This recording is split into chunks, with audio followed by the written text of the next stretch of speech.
আজ বিপিএলে নিজেদের দ্বিতীয় ম্যাচে শক্তিশালী একাদশ নিয়ে মাঠে নামছে ফরচুন বরিশাল। ওপেনিংয়ে আসবে পরিবর্তন, তামিম ইকবালের সঙ্গে কেল মেয়ার্স। ফিনিশিংয়ে দুই অভিজ্ঞ মুশফিক আর মাহমুদুল্লাহ রিয়াদ থাকছেন। তবে রিয়াদ মুশফিকের সঙ্গে থাকবেন আফগান তারকা অলরাউন্ডার মোহাম্মদ নবী ও ফাহিম আশরাফ। পেস অ্যাটাকিংয়েও আসবে পরিবর্তন, দেশিদের সঙ্গে দেখা যাবে মায়ার্স শাহিন জুটি। ফরচুন বরিশালের আজকের ম্যাচের সম্ভাব্য একাদশ নিয়ে থাকছে বিস্তারিত প্রতিবেদনে।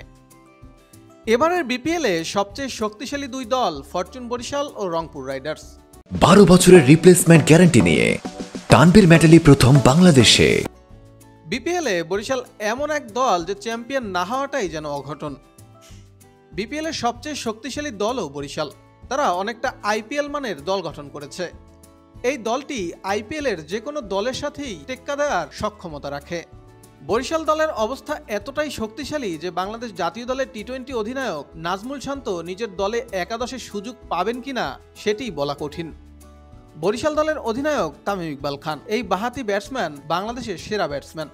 আজও ওপেনিংয়ে নেতৃত্ব দেবেন তিনি। আগের ম্যাচে তার পার্টনার শান্ত গোল্ডেন ডাক মারায় তামিমের সঙ্গে ওপেনিং পার্টনার হিসেবে দেখা যেতে পারে কায়েল মায়ার্সকে। গত আসরে বরিশাল দলকে শিরোপা জেতাতে ব্যাটে বলে বড় ভূমিকা পালন করেন কায়েল মায়ার্স। নাম্বার 3-এ খেলবেন জাতীয় দলের সব ফরম্যাটের স্থায়ী অধিনায়ক নাজমুল হোসেন শান্ত।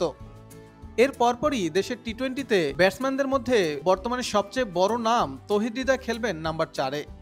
5 ও 6 নম্বরে আসবেন অভিজ্ঞ দুই প্লেয়ার মুশফিক ও মাহমুদুল্লাহ। 5 নম্বর পজিশনে দেখা যাবে উইকেটরক্ষক মুশফিককে। নাম্বার 6-এ আসবেন আগের ম্যাচে বরিশালের জয়ের নায়ক অভিজ্ঞ Mahmudullah Riyad. Afghan spin bowling allrounder Mohammad নবীকে দেখা যাবে 7 নম্বরে। মিরপুরের পিচে বোলিংয়ের শেষের দিকে মার্কাটারি ব্যাটিংয়ে দেখা যাবে অভিজ্ঞ এই অলরাউন্ডারকে। গত ম্যাচে তানভীর খারাপ বল করায় তাইজুল সুযোগ পেতে পারেন আজ। তবে তার চেয়েও বেশি সম্ভাবনা রিশাদের। তাই 8-এ দেখা যেতে পারে লেগ স্পিন অলরাউন্ডার রিশাদ হোসেনকেও। তবে মিরপুরের মাঠে রিশাদ হোসেনের জায়গায় তাইজুল সুযোগ পেলে আশ্চর্য হওয়ার কিছুই থাকবে না।